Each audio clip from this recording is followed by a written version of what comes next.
बिस्मिल्लाहिर्रहमानिर्रहीम। अस्सलामुअलैकुम। जी स्टूडेंट्स, उम्मीद है आप लोग ठीक ठाक होंगे, खैरियत से होंगे। जैसा कि हम जानते हैं कि हम कर रहे हैं क्लास 10 की बायो है हमारे पास, और आज हमारा टॉपिक है अस्थमा और लेक्चर नंबर हमारे पास है 10। बेसिकली हम क्या कर रहे हैं, क्लास 10 की जो बायो है उसका चैप्टर नंबर हमारे पास 1 है, जो कि बनता है 10 वाला।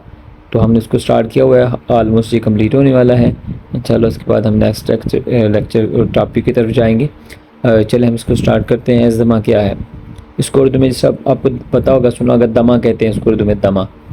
तो अस्थमा क्या है? Asthma is a form of allergy. कहते हैं ये एक एलर्जी की किस्म है जिसमें क्या होता है, in which there is inflammation of the bronchi.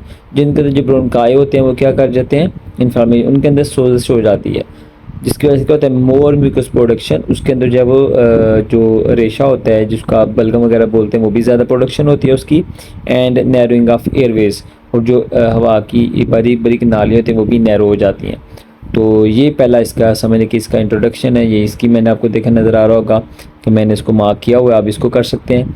डेढ़ लाइन मैंने ब्रैकेट की हुई है और अंडरलाइन में किया हुआ है अस्थमा को। ये इसकी डेफिनेशन कह लें या उसका इंट्रोडक्शन कह लें, बहरहाल ये उसमें लिखा हुआ है। तो अगर इसको सादा ज़ुबान में समझे तो वो ये कहना चाहते हैं कि अस्थमा एक ऐसी एलर्जी की किस्म है जिसमें ब्रोंकाई जो है वो उनके अंदर सोजश हो जाती है, वो जो है वो उनके अंदर ज़्यादा रेशा बल्गम वगैरह पैदा होने शुरू हो जाती है, और जो हवा की नालियाँ होती हैं वो कह लें कि नैरो हो जाती हैं, जिसकी वजह से सांस लेने में दुश्वारी होती है।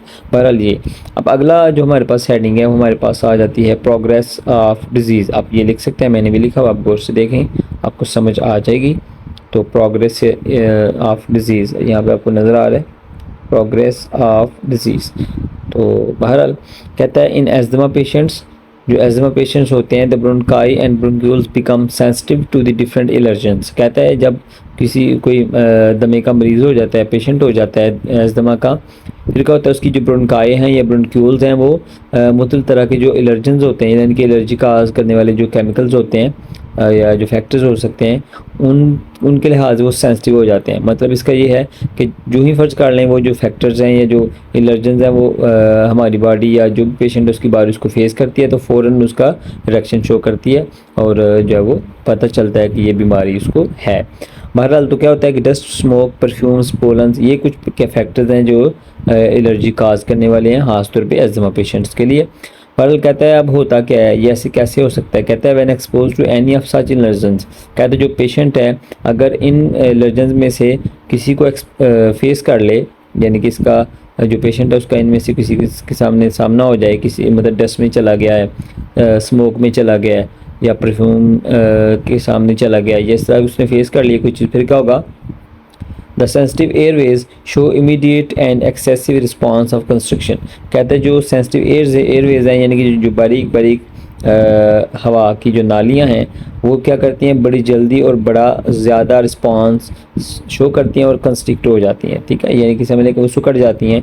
इन दिस वे या in this condition the patient feels difficult in breathing. अब देखें जो हवा की नालियां हैं जिसके अंदर से हवा गुजर के जानी है और आनी है, वही जब कंस्ट्रिक्ट हो गई हैं, वही सुकड़ गई हैं, तो डेफिनेट है, पक्की बात है कि फिर जो सांस लेने में दुश्वारी तो होगी। तो बहरहाल ये हमारे पास इसकी हेडिंग मैंने क्या बता दी थी, प्रोग्रेस ऑफ डिजीज़। उसके बाद हमारे पास नई ब्रैकेट शुरू होती है, वो नई हेडिंग शुरू होती है, नाम है हेडिंग का सिम्टम्स ऑफ एस्थमा। यानी कि हमें कैसे पता चलेगा कि शख्स को खुदा ना खास्ता एस्थमा हो गया, तो हम उसको कैसे पहचानेंगे?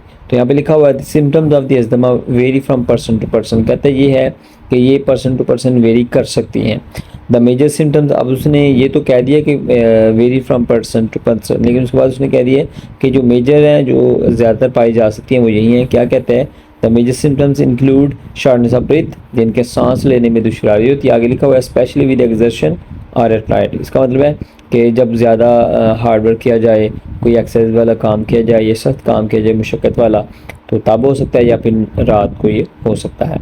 दूसरा पॉइंट है वीजिंग। अब देखिए वीजिंग के आगे लिखा हुआ है whistling sound when breathe out, यानी कि जब सांस हम बाहर निकालते हैं, जो पेशेंट है वो सांस को बाहर निकालता है, तो उसकी जो कह लें कि सांस बाहर निकालने की वजह से सीटी की आवाज़ पैदा होती है, तो इसको वीजिंग बोलते हैं। उसके बाद हमारे पास आ जाता है कफ, यानी कि खांसी होती है, एंड चेस्ट टाइटनेस, और जो क्या नाम है छाती होती है उस पर वज़न आता है, लगता है कि मुझ पर किसी ने दबाव डाला हुआ है, यानी कि उसको महसूस होता है कि मुझ पर किसी का प्रेशर है।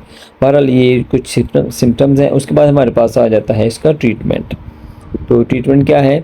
The chemicals with ability to dilate the bronchi and bronchioles. अब देखें, अगर आप गौर करें इस बात पे कि यहाँ पे अस्थमा था क्या, इसमें क्या था, जो ब्रोंकाई था या ब्रोंक्यूल्स है उनके अंदर जो है वो सोजश होने की वजह से वो जो है वो म्यूकस आ जाता है, फिर वो नैरो हो जाती हैं। अब उनको डायलाइट करना है, उनको फैलाना है, ठीक है, ताकि वो जो नैरो हो गए हैं वो अपनी पोजीशन पे आके तो सांस को बहाल कर सकें, ज़्यादा बेहतर तरीके से काम करवा सकें। तो अब देखें यहाँ पे क्या कहते हैं, the chemical with ability to dilate the bronchi molecules are used in the treatment of asthma.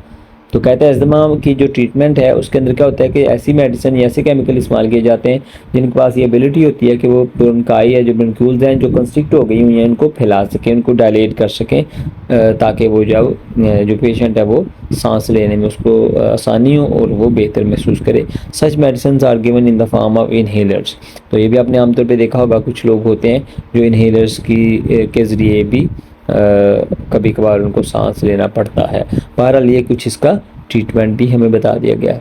तो बेटे आज के लिए इतना काफ़ी है, इंशाल्लाह हम नेक्स्ट वीडियोज़ में जब अगले लेक्चर को डिस्कस करेंगे। ठीक है बच्चों, बहुत शुक्रिया। अस्सलाम वालेकुम, अल्लाह हाफिज़।